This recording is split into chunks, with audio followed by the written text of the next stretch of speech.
نحمده ونصلي ونسلم على رسوله الكريم اما بعد فاعوذ بالله من الشيطان الرجيم بسم الله الرحمن الرحيم رب اشرح لي صدري ويسر لي امري واحلل عقدة من لساني يفقهوا قولي رب زدني علما۔ معزز سامعین، السلام علیکم ورحمۃ اللہ وبرکاتہ۔ آپ تمام حضرات کو دل کی گہرائیوں کے ساتھ خوش آمدید کہتا ہوں۔ اللہ تبارک و تعالی کا فضل ہے، کرم ہے کہ اللہ تبارک و تعالی نے ہمیں اپنا تعلق نصیب فرمایا اور مسلمان پیدا فرمایا ہے۔ یہ اللہ تعالی کا بہت بڑا کرم ہے۔ مومن ہر وقت اس کی توجہ اللہ تعالیٰ ہی کی طرف ہوتی ہے۔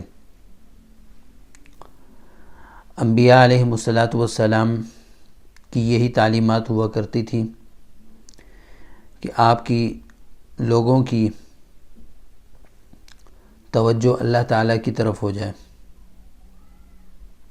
اللہ سے سب کچھ مانگنے کا جذبہ لوگوں کے اندر پیدا ہو جائے اور ایک اللہ کی عبادت کرنے والے لوگ بن جائیں۔ یہی انبیاء علیہم السلام کی محنت ہوا کرتی تھی۔ تو ایک ایمان والے کے اندر یہ صفت ہونی چاہیے کہ اللہ کو نہ وہ کسی خوشی میں بھولے اور نہ کسی غم میں بھولے۔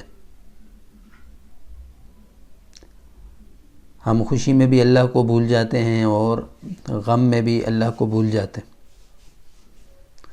اس لیے ایمان والے کی صفت یہ ہے کہ وہ دونوں حالتوں میں اللہ تعالیٰ کو یاد رکھتا ہے۔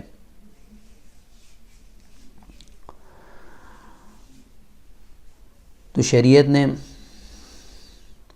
غمی اور خوشی دونوں کے طریقے ہمیں بتلا دیے ہیں۔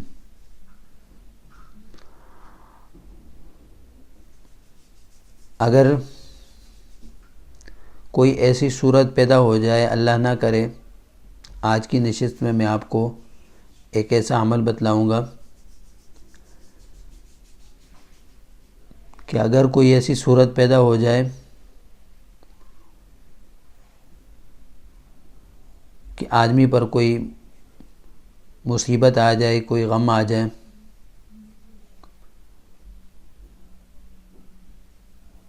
تو اس میں اللہ کی طرف کن الفاظ کے ساتھ بندہ متوجہ ہو جن کی وجہ سے آدمی کی تکلیف اور آدمی کا غم اور جو بلا اس پر مسلط ہوئی ہے اس سے جان چھوٹ جائے، راحت اور سکون مل جائے۔ تو سورہ آل عمران ہی کی آیت ہے، آیت نمبر 173، حسبنا اللہ ونعم الوکیل۔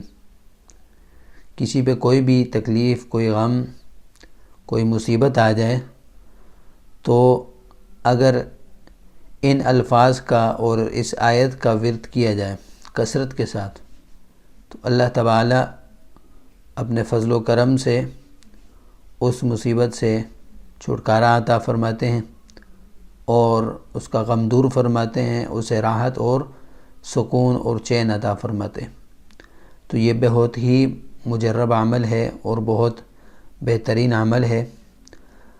حتیٰ کہ جب حضرت ابراہیم علیہ السلام کو آگ میں ڈالا گیا تو ان کی زبان میں یہی الفاظ تھے، حسبنا اللہ ونعم الوکیل، کہ ہمیں اللہ ہی کافی ہے اور وہ ہی ہمارے لیے بہترین کارساز ہیں۔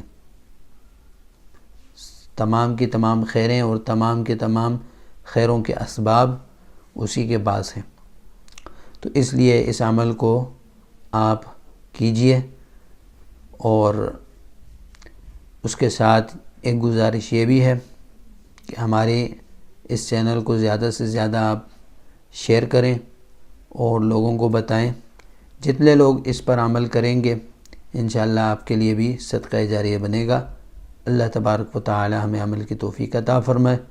وآخر دعوانا ان الحمد للہ رب العالمین۔ السلام علیکم ورحمۃ اللہ وبرکاتہ۔